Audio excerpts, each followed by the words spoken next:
The United States has the most powerful military on the planet. If you have any doubts, just ask the president. Every president for, I don't know, going back decades has continued to say that. This particular one, Joe Biden loves to talk about how we're the most powerful nation in the history of the world, not just the world, the history of the world. It doesn't matter whether you're talking about taking on Russia in the Ukraine war and helping defeat Russia, or in the Indo-Pacific. It doesn't matter where. We will take care of everything. Joe Biden, as he said in a recent press conference, he is running the world. And so you obviously cannot run the world unless you have a world-class military that always wins its wars and never. Oh, wait a minute. Now then we're talking about reality here. We haven't been having a really good track record. I mean, I could certainly run back to the Afghanistan war, 20 years of complete disaster there, predictable disaster. We didn't win anything. The Taliban that we were going up against actually ended up winning. They were in power before we went in. They're in power after we left. Not a good look for the most powerful military on the planet. One other one, though, recently has now put a new blight on that fiction anyway. And that's a relatively small one. It's a tactical situation. This pier, this floating pier that President Biden announced that he was going to great fanfare during the State of the Union last March, which we're going to be talking about here in a minute, we were going to solve a lot of the world problems with the Palestinian people there. There was lots of things we were going to bring in. A massive amount of aid was the phrase that kept being used on there by this pier. Was going to reduce the struggling and the suffering of the people. And now then, as we see, it has been officially announced that we're going to shut it down, that it was a complete disaster, troubled from the beginning. It has been just an embarrassment to the United States military that we can't get this done. I'm going to show you a few things and a bit of the in progress reports, some things that were going on during the process. We tried to get it done. We tried to help a little bit and just had terrible results with that. And to help break this down today, we have a new guest, somebody we haven't had on before, a new fellow at Defense Priorities, an independent foreign policy analyst, Alex Langlois, and welcome to the show. Glad to have you here. Glad to have you on the Defense Priorities team and now on our show. Thank you so much. Well, listen, I'm glad to have you on here because you have just written something about this, which we'll get to here shortly. But I kind of want to, I guess, get a running start for our audience here as to what we happened. And I want to show the clip from President Biden that he made during the State of the Union speech, because that really kind of set the expectations about what was going to happen. Here's what he said. Tonight, I'm directing the U.S. military to lead an emergency mission to establish a temporary pier in the Mediterranean on the coast of Gaza that can receive large shipments carrying food, water, medicine, and temporary shelters. No U.S. boots will be on the ground. A temporary pier will enable a massive increase in the amount of humanitarian assistance getting into Gaza every day. A massive amount of aid will be getting into Gaza every single day. Now, let me just ask, Alex, when you heard that at the time, when you were watching that live, I assume, what were your expectations? Did you think it would work out like that? I mean, to be honest, I was skeptical at the time. This is a very difficult operating environment. We know what works in these operating environments. That is overland shipments via trucks through the crossings, either connected to Egypt or connected to Israel. Originally I did welcome an effort to maybe try to improve the situation, but pretty early on we saw this was not going to be very realistic. And on top of that, I had very real concerns about the authorization of the use of the military for such an operation in the first place. Boots on the ground is very, very important here. When he mentions a pier, when he talks about bringing in aid, you need the U.S. military to do that if it's a U.S. military operation. I don't understand how you don't have boots on the ground if you are building a pier, connecting it to the land, and then ensuring that aid is consistently flowing while you have a ship very close to the shore facilitating that as well.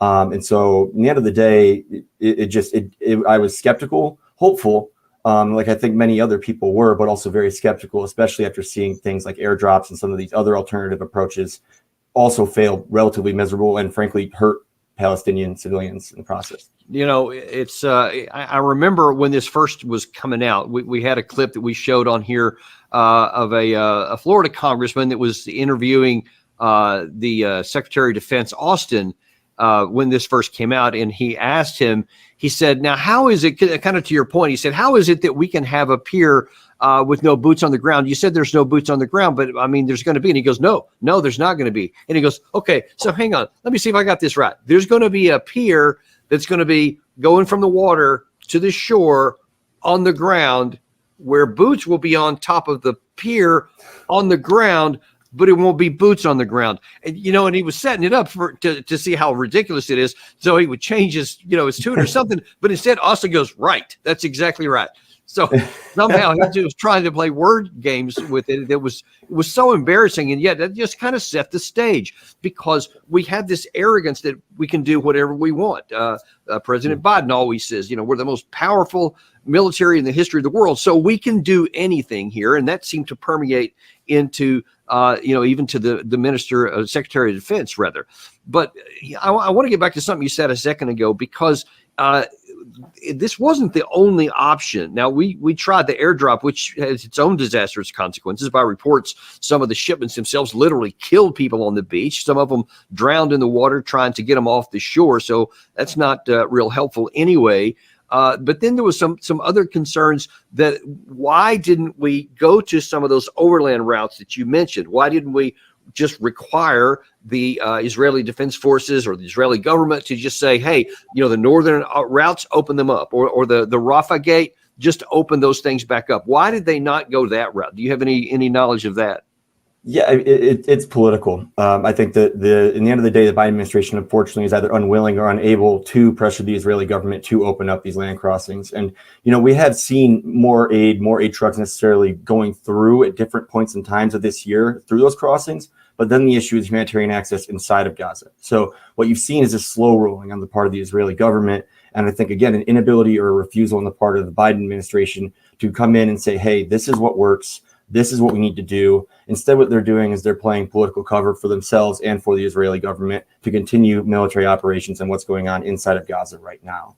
And so the issue that you have is, from that, you have a do something policy, which is, okay, we're unwilling or unable to do what we know works, what logically makes sense here, which is aid trucks over land crossings, because it's not politically convenient. Because for Biden, they know that the Israeli government will come after them. It's an election year. It's not going to turn out very, very well for them. At least that's what they're thinking in their minds.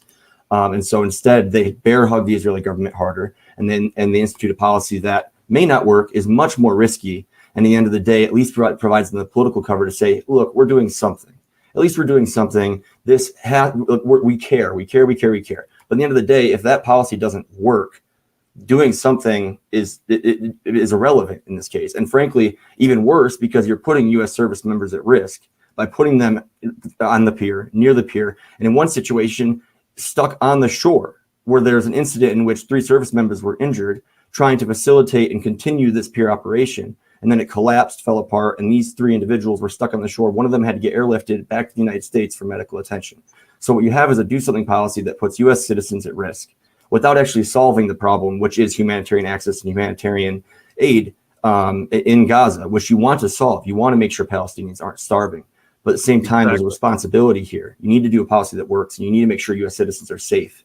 Neither of those things were achieved in this approach. Yeah, and and I remember, I want to say it was NBC News. I may have gotten the affiliation wrong, but about 6 weeks in, I remember, after all the fanfare of the thing finally getting plugged in and finally getting work, even after a lot of delay, a lot of people were saying, hey, this is going to cost $320 million just to put into place here. Is it going to work? But finally, they get the thing turned on.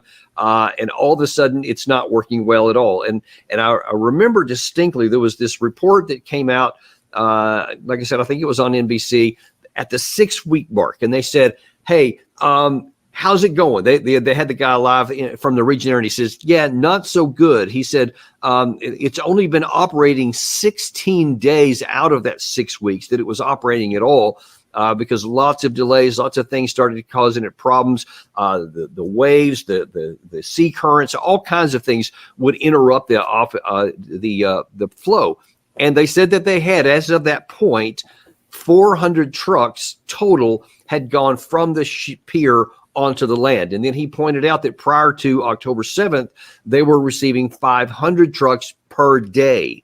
And so in 6 weeks, you had a total of 400 trucks. So already you can see, even while the thing's functioning, it's just not working very well. Yeah, no, exactly. Well, and that's why you've seen a change in rhetoric, right? At first, we were talking about tons of aid going onto the beach, and then it was pounds of aid, and it's like, how can we bump this number up, try to make it look like this is working? When realistically, as you just said, just about every week or 2 weeks, there was some kind of environmental issue that made this pier not functional. And again, multiple times pieces broke off. They had to take it back to Israel to work on it. And this says nothing of the extra, I think, month and a half it took just to get the thing across the Atlantic into the Mediterranean and to Gaza, right? I mean, there were issues with weather in the Atlantic when they were bringing it over too. And so it's just, from the very beginning, on almost a bi-weekly basis, there was some kind of an issue with this thing. And it wasn't really solving the problem, but you saw officials still trying to push it as a solution, right? Trying to find different ways to kind of push this narrative that actually this is a successful operation. We just need a little bit more time. And that's I want to, you're talking about what the officials say. I'm going to play a clip here from just a little while ago, from July the 12th, I think this was. So either right around or right before the official word came down that we were going to, cease operations here. And I want you to watch this exchange with the Department of State Department spokeswoman, Ms. Singh, who was asked a pretty tough question by a reporter. Watch this exchange. Did anyone at the Pentagon research summer Mediterranean sea conditions before embarking on this project? There's a sense that you were taken completely by surprise, and in fact, the JLOTS is completely unsuitable for the conditions off the coast of Gaza.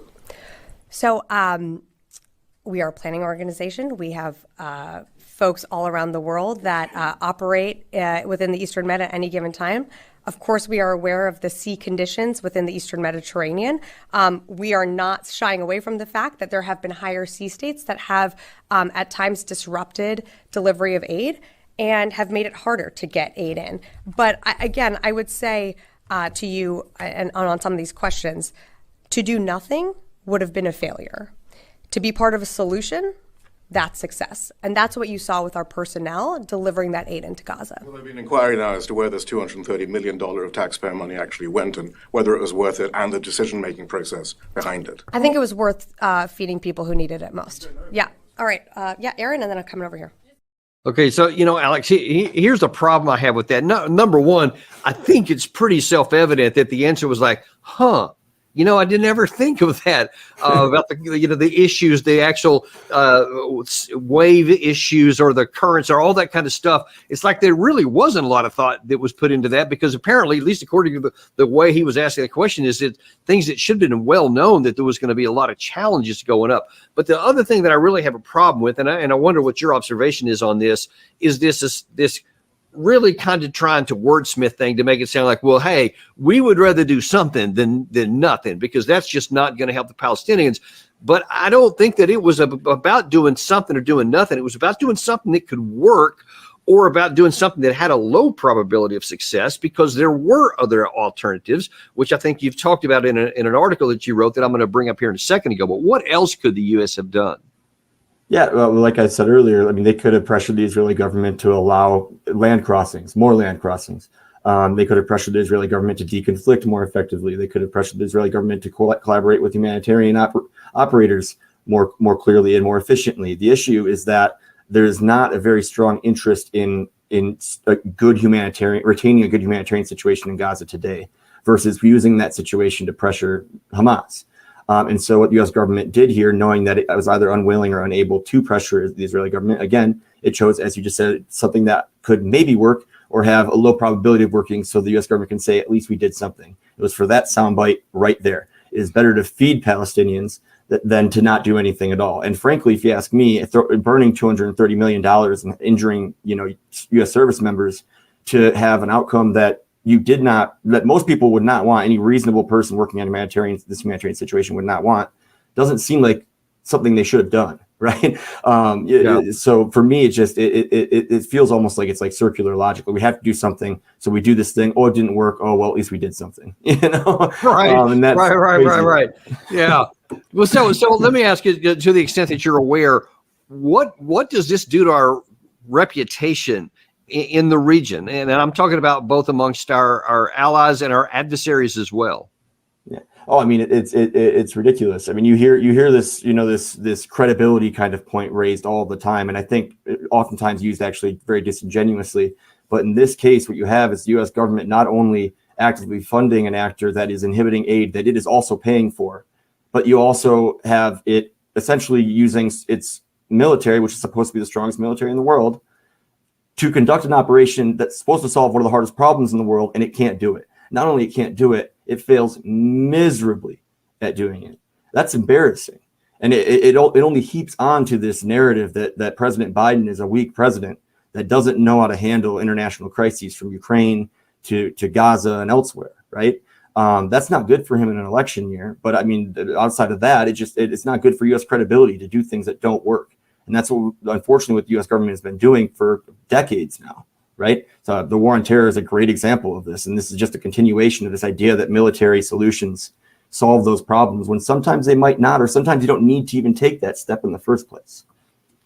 Now, so this did not come as a surprise to you. Apparently it did to, and I said State Department, was Pentagon spokeswoman, Ms. Singh.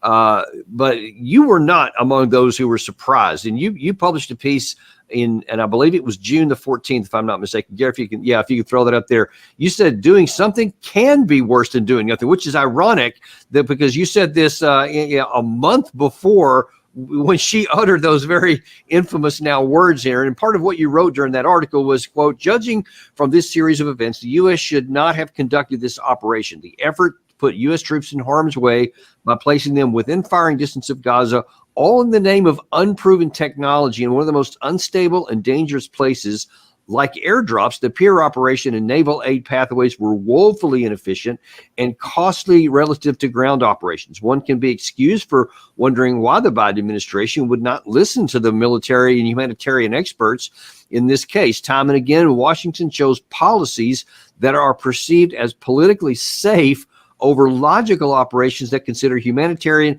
and security needs first. The Pier operation epitomizes this reality. I wonder what you're referring to when you talked about the humanitarian experts. What were they saying when this whole idea first was floated?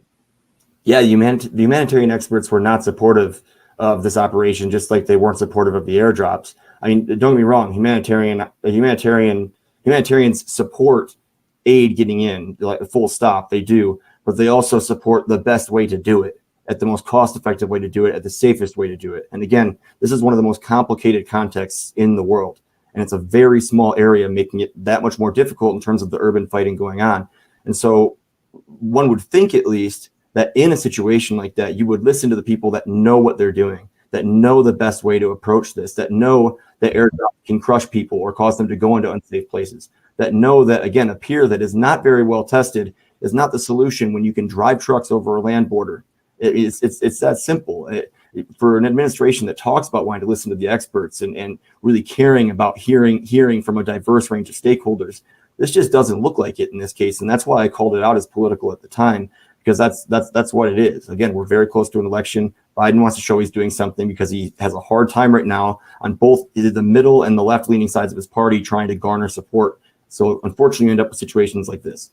And you said both the humanitarian and military sources. So what were the military people saying at the time? Because I actually saw some from General Pat Ryder, who was the Pentagon spokesman, seemed to be supportive of it, at least when he had the official microphone in his face. Were there other voices that said something different at the time? Yeah, so I think you have a lot of people in kind of like the policy space, ex-military, that were especially people that are military restraint oriented, that were saying this isn't going to work. This is a continuation of military solutions that will not work in this context. But yeah, you're right. In terms of inside of the government, you did see support for the operation, but I think also within DOD, oftentimes you see kind of inertia towards these types of policy solutions, right? It's like, again, like this do something, we can do something. We're the best military in the world. Of course we can do something. And so you were going to get support for that, but also to execute the president's policies, right? And so in the end of the day, this was a recommendation brought to the president. He chose it, and the DoD has to defend it. They didn't do a great job at that, but they certainly did it, right? One has to wonder. I mean, who was he getting his advice from within the administration? I mean, one would imagine that somebody had to have told him, "Hey, sir, this is going to work. This is a good idea. We can make this happen." Because otherwise, if there was enough people who said this has very little chance, like if he'd have listened to you ahead of time, he might have avoided a lot of embarrassment. Because now then, you can only spin things so long, as Ms. Singh tried to do there, all the way up to the very last. But reality at some point, I think you also wrote there, will impose itself, and you can't hide from the truth forever. No, exactly. And again, like it's you're asking people to not to believe their eyes and their ears, right? Like we can see what's happening, we can hear what's happening, we can read what's happening, and you can say over and over again, kind of like these really stale statements over and over and over and over again, but it doesn't absolve you of reality, right? Reality is that this isn't working. U.S. service members got hurt. The situation did not get better in Gaza in terms of the humanitarian situation. Those are the facts. The spin machine can go and go and go, but it's only going to work so far, right? And so that's the unfortunate reality, and everyone is worse off for it. And frankly, I think the Biden administration needs to answer for some of those things. So now, what's going to happen now? So now then, the experiment has been concluded, and it was an abysmal failure, even if predictably so.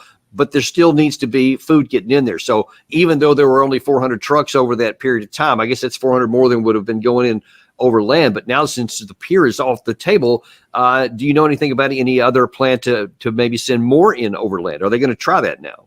So this is the most frustrating part, because what you had when they announced that the pier operation was getting canceled is that they kind of shifted rhetoric to, oh, this was always temporary. This is always temporary, which they was alluded to in the past, but it was never as strongly, I think, said as they've said recently. And that's fine, except the issue is that they don't have another plan, at least not one that I've heard. The issue is that we're back to square one. And square one is that you have airdrops still occasionally happening, and land and overland, essentially humanitarian operations functioning, but not to the scale that they need to be functioning, specifically not inside of Gaza, right? And so you're seeing this kind of fall back to, oh, this is a temporary plan. Look at how many trucks are getting in. Look at how many trucks are getting in. Look at how many trucks are getting in, right? That's the narrative again. That's what it's going to become. And the unfortunate reality for that is that there's no plan. That's them using the spin machine to try to show that they're still doing stuff and get away from this pure operation that became such a detriment that they decided it wasn't worth it. And so I don't see a plan. Humanitarians are still calling for the same things, which is improved deconfliction inside of Gaza, and improved crossings and more crossings. There's not really much of a response from the administration on that right now. And so until you kind of... Yeah, I guess there's really not one much from the Israeli administration either, because many of them don't seem very interested in actually solving that problem, but that may be a separate issue.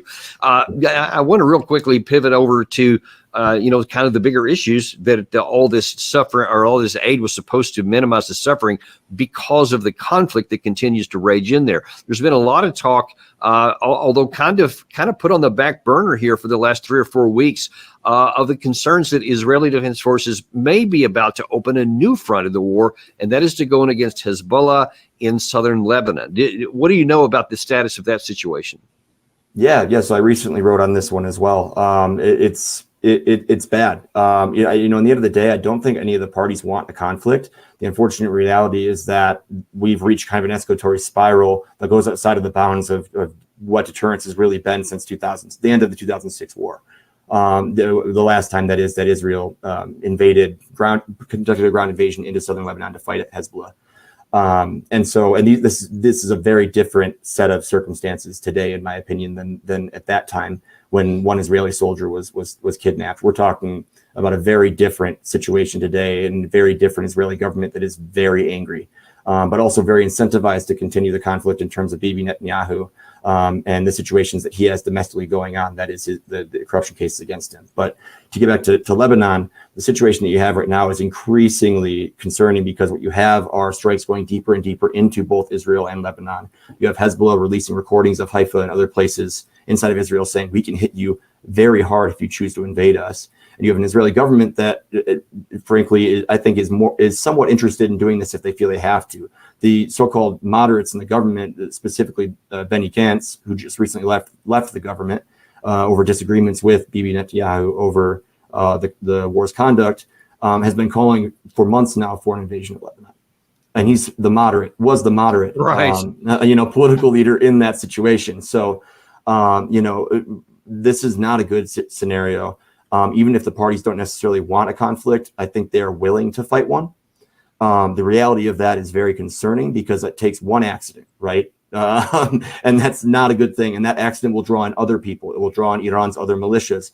But even if it doesn't spiral out, even if you don't hit, expand it in to get other countries involved here, what is the prognosis that the United States can continue to support the ammunition requirements of the Israeli Defense Forces? Because it's still high, relatively speaking, for what's going on in Gaza, on top of what we're trying to do on a daily basis with the Russia-Ukraine war to keep that one going. After this whole NATO thing we just had, where they're talking about all this perpetual support going forward. But if you open up something into Lebanon, that will be substantially higher with artillery ammunition and air defense interceptor missiles, probably above all. Do we have enough ammunition to support that from the United States?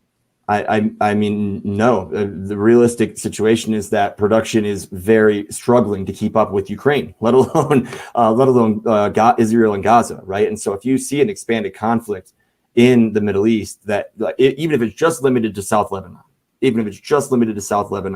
you have a situation in which you are trying to sustain two actors involved in very large conflicts, and this would be the worst war that Israel has ever been involved in. And so, from in defense industrial based standpoint, I do think that they would love to have more funding to be able to increase production. I think that's something they would love to do, but that doesn't mean it's going to happen quickly or soon, right? And so the situation that we run into is one in which you are overstretched, which is unfortunately, I think, how you define U.S. foreign policy in the last 20, 25 years. It is a situation in which you are trying to prop up too many actors and too many wars, and risking yourself getting involved in them at the same time. And so, especially when it comes to Hezbollah and Israel, Iran and its axis of resistance does not see a difference between Israel and the United States when it comes to them exchanging fire.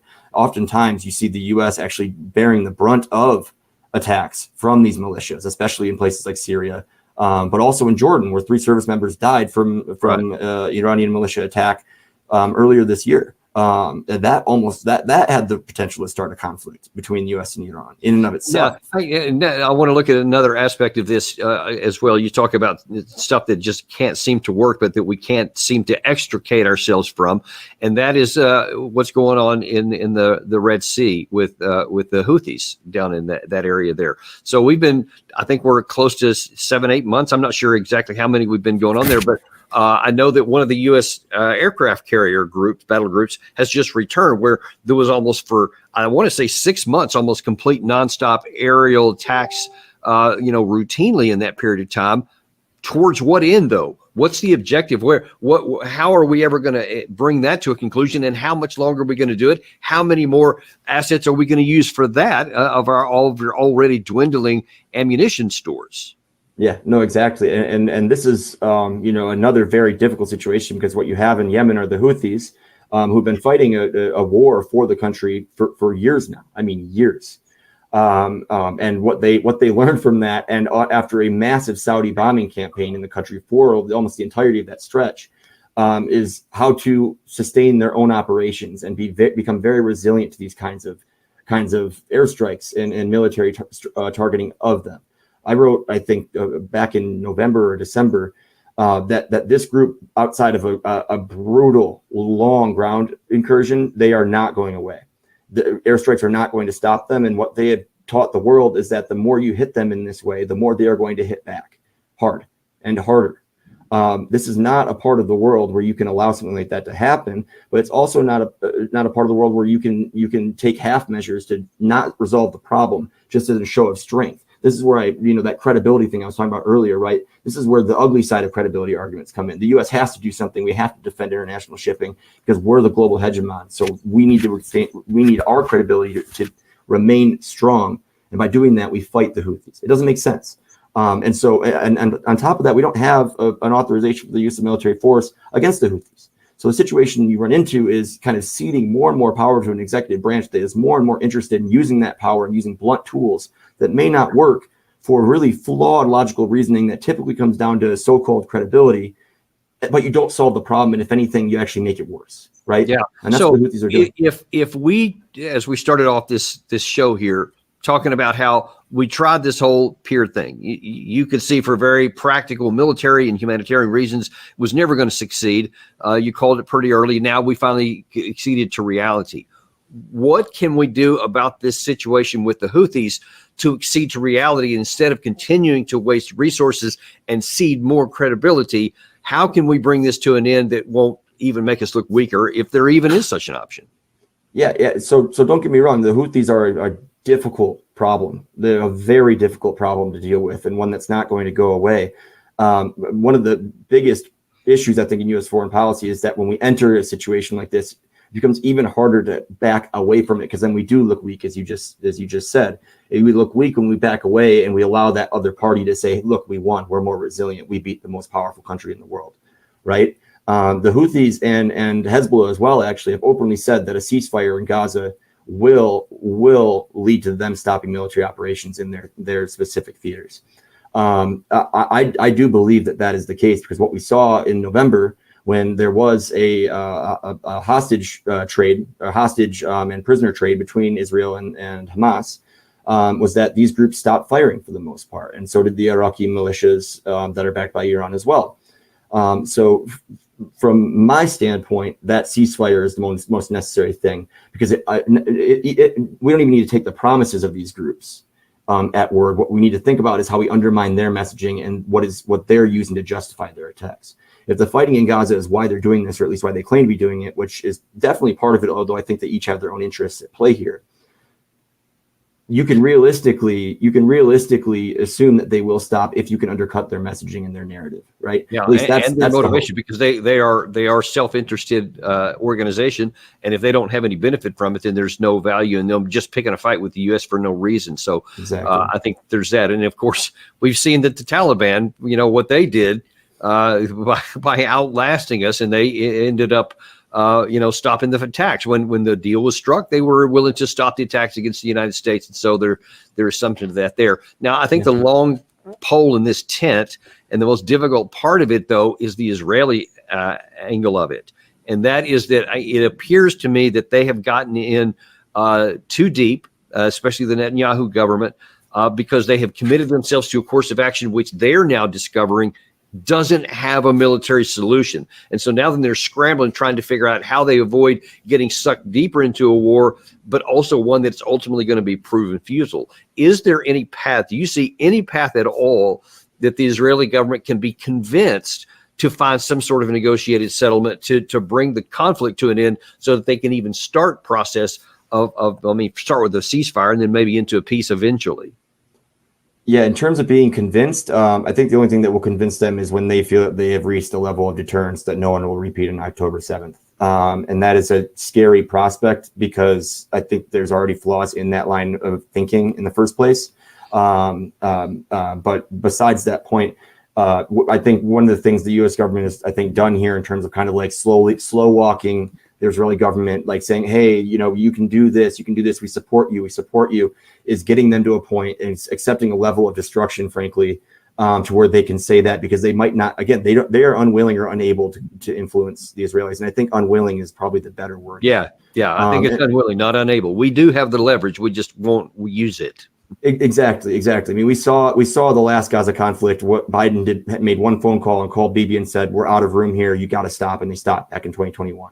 The situation is not different here, in my opinion. Like, don't get me wrong, like the context of the situation, 10/7 was horrifying, right? And we saw what the U.S. did after 9/11, and so you can understand kind of the trauma, the national trauma there, which is why I think the U.S. government is opting instead to kind of slow walk Israel towards some kind of a ceasefire agreement, and where it may then apply pressure. That's why I think it allowed certain operations to happen in Gaza, although the Rafah red line was baffling in a lot of ways in this respect. But I think this is probably the only way outside of real pressure that they are going to convince the Israelis to step back, which is maddening because it puts a lot of hope in that. But I think that's probably at least what the U.S. government is thinking at this time. I am a large advocate for pressure. I think that if you provide the cover that you provide, if you provide the arms that you provide to a state, you inherently get a say in what's going on. That's One would think. One would think. Don't get me wrong. I understand wanting to let other states make decisions for themselves. I respect that, but this is not a situation that is normal or a situation in which the U.S. should stick to that rule. Totally agree there. Well, this is a situation that's not going to get solved anytime soon.